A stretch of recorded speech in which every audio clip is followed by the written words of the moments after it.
On August 5, 2025, Australia mourned the loss of a true pioneer, a man whose voice and vision shaped the dawn of Australian rock and roll. Col Joye, born Colin Frederick Jacobson, passed away at 89, leaving behind a legacy that spanned nearly 7 decades. Known for hits like Bye Bye Baby and Heaven Is My Woman's Love, he was the first Australian to score a #1 record nationwide, a trailblazer who brought rock to a nation hungry for its own sound. His death, following a long battle with health issues, marked the end of an era, but his music and influence endure. From his humble beginnings in Sydney's working-class suburbs to discovering the Bee Gees and building an entertainment empire with his brothers, Col's life was a tapestry of triumphs, setbacks, and unwavering passion. A devoted family man, a generous philanthropist, and a beloved figure whose smile lit up stages and hearts. His story is one of resilience and heart. Today, we celebrate Col Joye's extraordinary journey, his cause of death, age, family, net worth, lifestyle, and biography. A tale of a man who gave Australia its rock and roll soul. Colin Jacobson was born on April 13, 1936, in Sydney, New South Wales, into a family where money was tight but love was abundant. The son of George and Minnie Jacobson, he grew up in a modest home, one of 4 siblings, brothers Kevin and Keith, and sister Carol.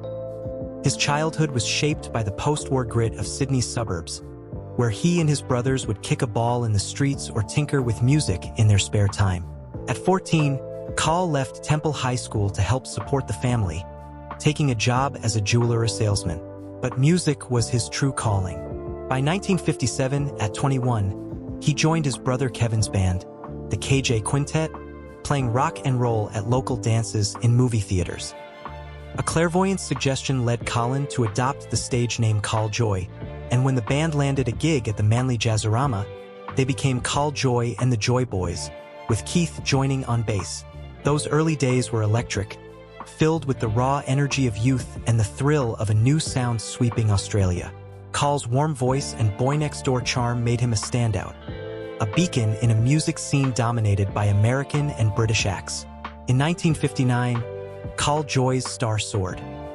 His first single, a cover of Lloyd Price's Stagger Lee, set the stage, but it was his third single, Bye Bye Baby, written by American Frank McNulty, that hit #3 on the Kent Music Report charts, backed by the soulful harmonies of the Sapphires.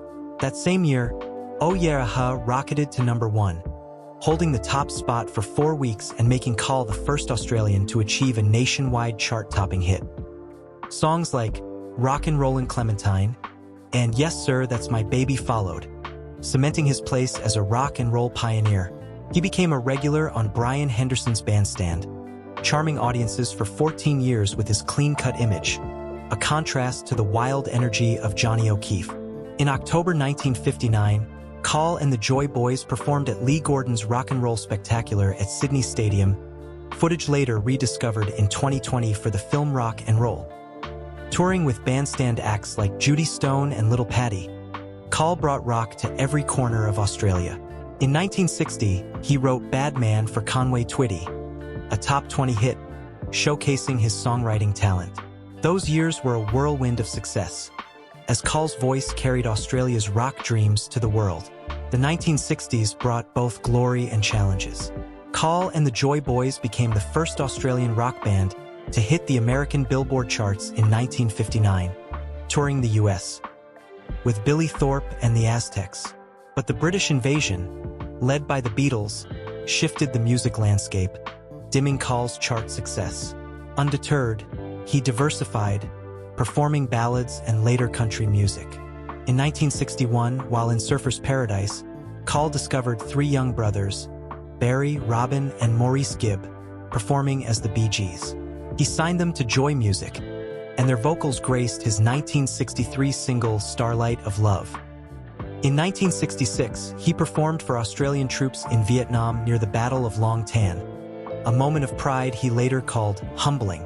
By the late 1960s, he and Kevin founded Joy Enterprises, Joy Music, and ATA Studios in Glebe, building a powerhouse that managed artists like the Bee Gees and Andy Gibb.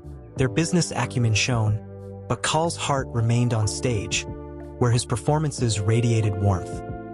In 1973, he roared back with Heaven Is My Woman's Love, a country-flavored hit that topped the Go Set charts, proving his enduring appeal. Col's life wasn't without hardship. In 1990, while pruning a neighbor's tree with a chainsaw, he fell 6 meters onto brick paving, striking his head and falling into a coma.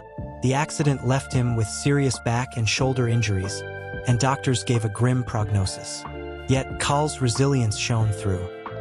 He made a full recovery, returning to perform in the 2002 Long Way to the Top tour alongside Normie Rowe and Brian Cadd, strumming his ukulele with a smile that won over audiences. Normie Rowe later said, "Col was my idol. I wanted to be that kind of singer, genuine, warm."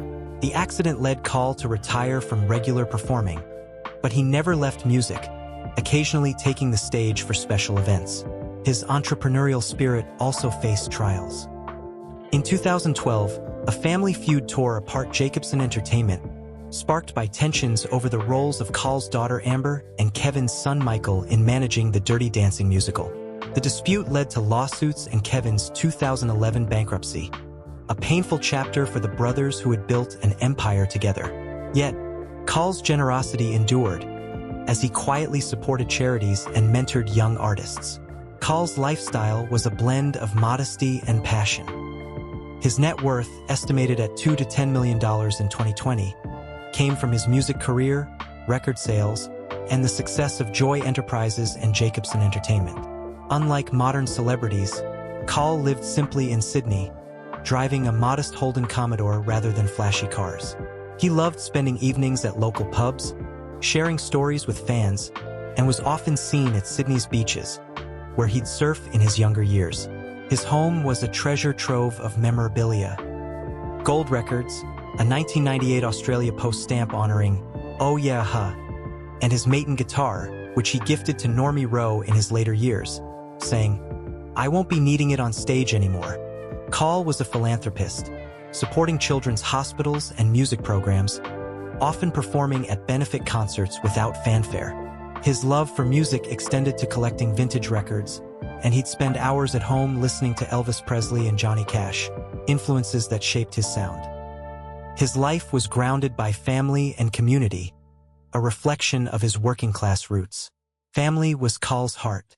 He married Dallas Dawson in 1970 in a joint Fiji wedding with his sister Carol and Sandy Scott, a Bandstand regular.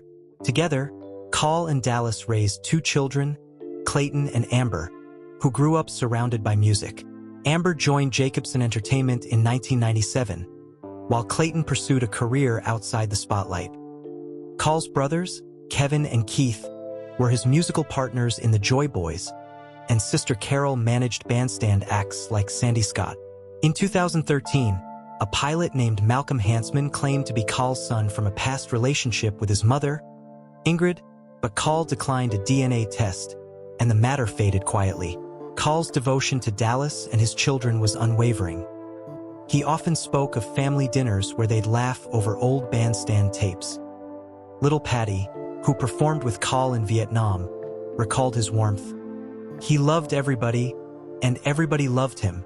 His family's confirmation of his death on August 5, 2025, via Ben Fordham's 2 Gigabytes radio show, brought tributes from across Australia, with fans on X sharing memories of his infectious smile.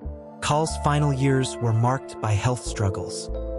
In 2022, at 85, he faced undisclosed health issues, prompting Ben Fordham to dedicate airtime to his music, saying, "We're hoping Col's near a radio." Though specifics of his ailments were private, his 1990 accident likely left lasting effects, and by 2025, his health had deteriorated. On August 5, 2025, Col passed away at 89, as confirmed by his family. The cause wasn't publicly detailed, but posts on X and news reports suggest it was linked to his long-term health challenges. Normie Rowe called him a true gentleman, while Little Patty mourned a hero of our music. The Australian Recording Industry Association lauded his 6-decade contribution, noting his 1988 ARIA Hall of Fame induction and 1981 Order of Australia for philanthropy. His 1959 hit Bye Bye Baby was added to the National Film and Sound Archive in 2010, and his legacy was celebrated in the 2001 ABC series Long Way to the Top. Col's death closed a chapter, but his music, vibrant, heartfelt, remains timeless. Col Joye's life was a melody of courage, kindness, and rock and roll. As Australia's first nationwide chart topper, he paved the way for local artists, proving they could rival global stars. His discovery of the Bee Gees, his Bandstand legacy, and his hits like Oh Yeah Huh and Heaven Is My Woman's Love defined an era.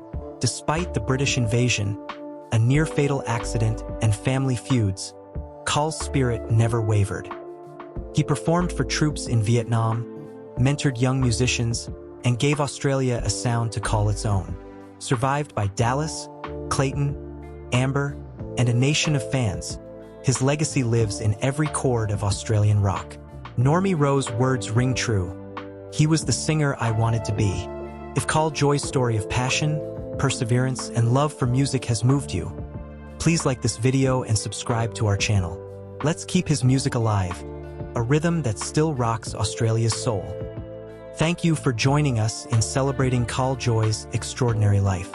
Until next time, let his songs inspire you.